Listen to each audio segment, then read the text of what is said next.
December rate cuts, everyone is talking about them. But what they're not telling you is that December is just the trigger. See, while everyone is focused on whether the rate drops will be 0.25% or 0.5%, there are 5 major forces colliding at the same time. And when these forces meet with those December rate cuts, the property market is about to do something that will make the COVID's 24.6% price explosion look predictable. Hi everyone, my name is Mohsin Raza and I'm your property mentor, and by the end of this video, you will understand why 2026 could be the most expensive year to not own a property in Australian history. And more importantly, what do you need to do in the next 60 days? But first, we need to talk about the weapon banks are quietly loading into their arsenal that the government has absolutely no control over. Here is what most people think is happening. RBA rate cuts in December, property prices go up a bit, life goes on. It's very simple, right? Wrong.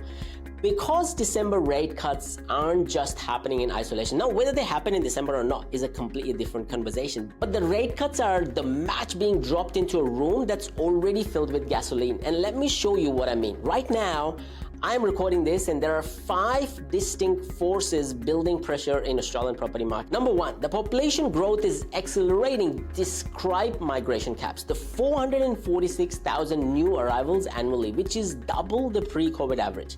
That's 1,223 people arriving every single day who need to live somewhere. Number 2, the government is literally throwing money at first-home buyers.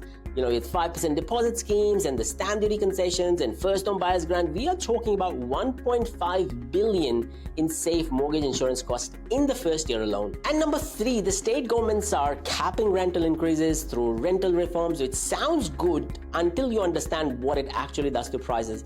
The rental vacancies have hit 1.47% nationally. That's less than the pre-COVID average of 3.3%. And number 4, the RBA rate cuts everyone is talking about, and yes, that matter, but not in the way you think. You know, ANZ forecast the first rate cut around February 26, NAB says May 2026. And number 5, this is the big one that no one is connecting the dots on. The banks are preparing to introduce 40-year mortgages, 10-year interest-free loans, and potentially 30-year fixed rates. Even with the caps introduced in 2025-26, the impact will be seen in 3 to 4 years. In Brisbane, a first-home buyer can now purchase $1 million property with just $50,000 deposit and save approximately $42,000 in lender's mortgage insurance. That's the money that they would have taken them 10 years to save that's now available and immediate. In 2026, we have 5 major forces pushing in the same direction. So let's talk about COVID for a second, because that's the benchmark everyone is using. So what happened in COVID? Rates dropped to 0.1%, and emergency level government stimulus money comes into people's pocket through home builders grants. The borrowing capacity increased significantly. People stuck at home decided property was their priority, and result, prices jumped to 24.6% nationally. In 2021 alone, we saw 23% year-on-year increase, and regional areas surged by 36%, while capital cities grow by almost 21%. And since March 2020, Australian home values have surged nearly 40%, adding approximately $227,000 to the median property price.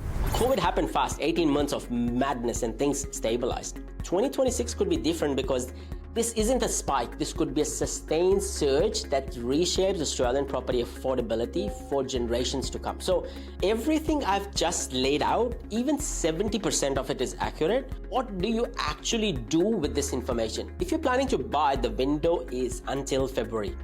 Once the rate cuts are confirmed and the banks fully roll out the extended mortgage products, you will be competing against people with 30 to 40% more borrowing capacity than they have today. Get your pre-approval now. Lock in your borrowing capacity at current lending criteria before everyone else's capacity explodes. The property that seems slightly out of reach today, they'll become completely out of reach in 6 months' time when you're bidding against buyers with an extra $85,000 to almost $200,000 in borrowing capacity just from longer loan terms.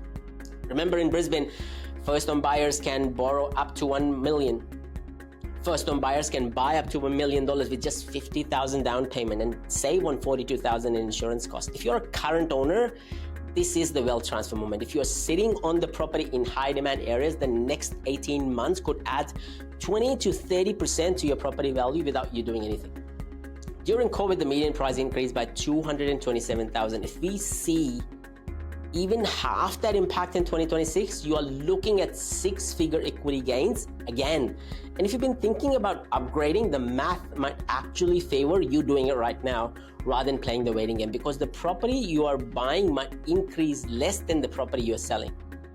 If you're renting, I hate to be the bearer of bad news, but the vacancy rates at 1.4% nationally and the rental reforms limited increase to once per year, landlords are exiting the market left, right, and center. National combined rents hit 654 per week in March alone, up 38% since March 2020 and adding 177 per week to median rental costs. CBRE predicts median rents will grow by another 24% by 2030, with 92% of two-bedroom apartments costing over $700 per week.